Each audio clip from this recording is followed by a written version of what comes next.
Good morning, folks. So here I come to you Friday, what is it, November 21, I think. And for the first time in freestyle, which is rather interesting. Usually we got the speak read method. And this is rather impromptu. That's why it is in speak read method. First, if you individuals saw my most recent podcast of Tuesday, this past week, just 3 days ago. First, I'm a little bit stunned as to the viewership. I've never had that with any of my YouTube podcasts. You can clearly see that. I've already posted 8 in the matter of, I don't know, a year and a half, maybe close to 2 years. Nothing has gotten such views, none of my podcasts, period, and especially in 48, 72 hours. So I'm not sure how YouTube algorithm works. Maybe it's that, Carlton and Kirk is the hot search trend since his assassination, Kirk's assassination back in September. Probably across all platforms, Google, YouTube, etc. So maybe that's where I picked it up, because my title, of course, includes Carlson and Kirk. But it's quite fascinating. However, one of the reasons of this impromptu podcast is, in fact, you take a look, none of my other podcasts have, that I can recall, comments of any, certainly of any weight or of any significance. This one has 9 or 10, and they're all vehemently anti-Semitic. Now, besides the fact that they're terribly written and incoherent, you can pick up the fiercely anti-Semitic tone, and I mean that, that's okay. But in a podcast like I did Tuesday, which was rather, I thought, eloquent, articulate, coherent, where does such, vicious feedback, to what do I owe this honor, is what I'd ask. And the answer is the truth. I realize it more and more. It's a fascinating thing. The truth hurts so bad. I know. It's not like I don't know. It's not like I don't appreciate that. Of course the truth hurts. That's not just a tagline. That's not just a mantra or yes, it does very much so. And when you hit deep and hard under the skin, you're going to get the backlash that I've received. I'm not going to waste my time replying to the comments, of course, but it's just, it's noteworthy.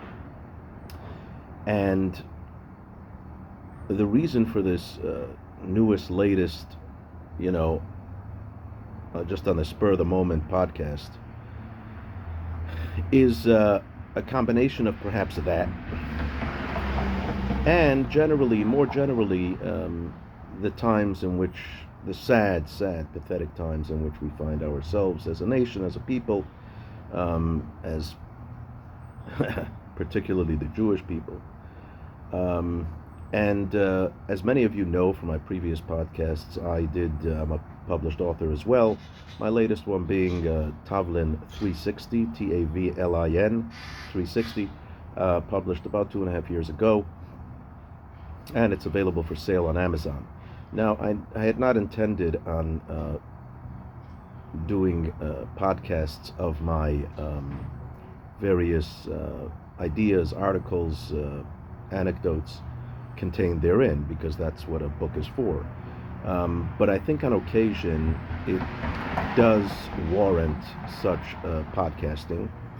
And this week's, if you will, Torah portion upon which I write in my book is extremely significant to these times. Besides the fact that if I had a top 5 list in my own book, my Tavlin, this week's Torah portion would be in that list. So that, coupled with the fact that it's extremely timely, I figured I would do a quick podcast thereof. So, in this week's Torah portion, of course, is Toldot, meaning, if you will, births or uh, posterity or offspring. In any event, uh, so Toldot is basically the birth, primarily discuss the birth of the twins, Esau and Jacob, Esav and Yaakov, brothers and children of course, forefather Isaac and foremother Rebecca, Yitzchak and Rivka. And as we know, they mostly have a tumultuous relationship all the way through. But towards later on in the Torah portion, we discuss the blessings, the famous blessing that Isaac, the father, had intended to bestow upon his son Esau, but instead Jacob, assisted by mom Rebecca, who preferred him, whereas Isaac preferred Esau because he was the hunter and he would make fine dining for his father, but Rebecca preferred Jacob, and so she came up with a ruse where they'd fool Dad, who was blind, Isaac that is, and ultimately Isaac was fooled, and Jacob received the blessing that was initially intended for his brother Esau. Then Esau returns from his hunt for the day and asks his father for the blessing, and Dad says, "I'm sorry, fresh out." But he doesn't merely say, "Sorry, I'm fresh out." 5 very enigmatic words. Isaac responds, "Ba achicha b'mirma, vayikach birchatecha." Your brother came beguilingly and took your blessings. What a dad, eh? What a dad. Isaac, you could have said nothing. You could have merely blessed Esau as well, which you end up doing anyhow later on. No, go ahead, Dad. Pit brother against brother as if it isn't bad enough. Initiate, stimulate hate and animus between them. Sibling rivalry, the best rivalry there is. Go ahead. Get under Esau's skin. Your brother, that son of a gun. Ba'achicha, your brother came b'mirma, beguilingly. Vayikach birchatecha, and he took your blessings. Seriously, Isaac? Seriously?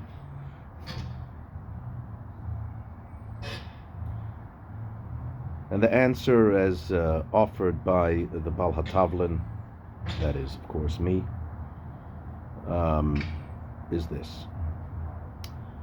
Isaac never intended that. Do not read it simply black letter. There's a much deeper meaning, which you'll find many times in Torah. That's the beauty of Torah. He was saying to his son Esau, "Esau, you son of a gun, Ba'achicha, your brother came, b'mirma." He came with a valid complaint. He saw through divine vision the hell through which your descendants will put his. Ba'achicha, your brother came, b'mirma. That's Bet Resh Mem Beit Mem Resh Mem Hey, which is an acronym for Bavel, Mitzrayim, Romi, Madai, and the Hey at the end is optional, but it's for Hagar, which is, in other words, Ishmael. Ba'achicha, your brother came and related to me the 4, or some would say 5 exiles Your descendants will put his through. And he is correct. And he needs this blessing more than you to sustain him. What have you done, Esav? What will you do? He needs it more than you to sustain him. Ad biat goel tzedek, until the coming of Mashiach speedily in our days. And therefore, the last two words of the pasuk of the verse is Vayikach birchatecha. He didn't mean, Isaac did not, to get under Esau's skin and he took your blessings. No. Vayikach, says the Talmud in Kiddushin, en kicho elalosho kinyin. Whenever you see the term kicha, vayikach, it means acquisition, fair and square, arm's length transaction. He rightfully earned it after he related to me the hell you will ultimately put him through. He needs it more than you. No better time for a lesson like that. I'm sure I need not say anything further, because in fact, we're living it. We are living it. Esau, Ishmael, both. And by the way, Esau is anyhow a son-in-law of Ishmael, so it's all the same. We are living it in real life, in real time. And if you think about it long and hard enough, you too will acknowledge that it is not natural that you and I are here in 2025. It is simply not natural. But for the one God of Israel. But for this week's Torah portion, Ba achicha b'mirma vayikach birchatecha. Isaac's blessing is still sustaining us 4,000 years later, and will likely, because what won't kill you will only make you stronger. And we've learned the hard way over 2,000 years. Thank you. Hope you enjoyed. And a Shabbat Shalom.